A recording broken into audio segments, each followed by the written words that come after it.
లోపల ఉన్న మొదటి ముంత కాకపోయినా రెండో ముంత కొంచెం వరకల్లా దాపరికం లేకుండా మా గౌడన్నల ముందు బయటపడేది ఇక్కడనే. వాళ్ళు కూడా ఏదన్నా చెబితే సమాజం అంతా ఎక్కువ నమ్ముతుంది. గౌడన్నలు కాంగ్రెస్ పార్టీకి అనుకూలంగా ప్రచారం కల్పించడంతో ఈనాడు ఈ ప్రభుత్వం ఏర్పడ్డది. గౌడన్నలు పౌరుషానికి పోరాటానికి మారు పేరు.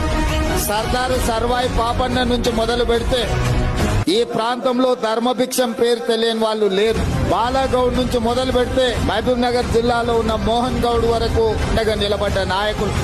రంగారెడ్డి జిల్లాలో అంతర్జాతీయ ఎయిర్పోర్ట్ వచ్చిన, ఔటర్ రింగ్ రోడ్డు ఏర్పాటైన, ఐటీ పరిశ్రమలు ఇతర పరిశ్రమలు రావడానికి కారణమైన ప్రాణహిత చేవెళ్ల ప్రాజెక్టుకు పునాదులు పడ్డ పెద్దలు దేవేందర్ గౌడ్ గారిని కూడా మనం గుర్తు చేసుకోవాల్సిన అవసరం ఉన్నది.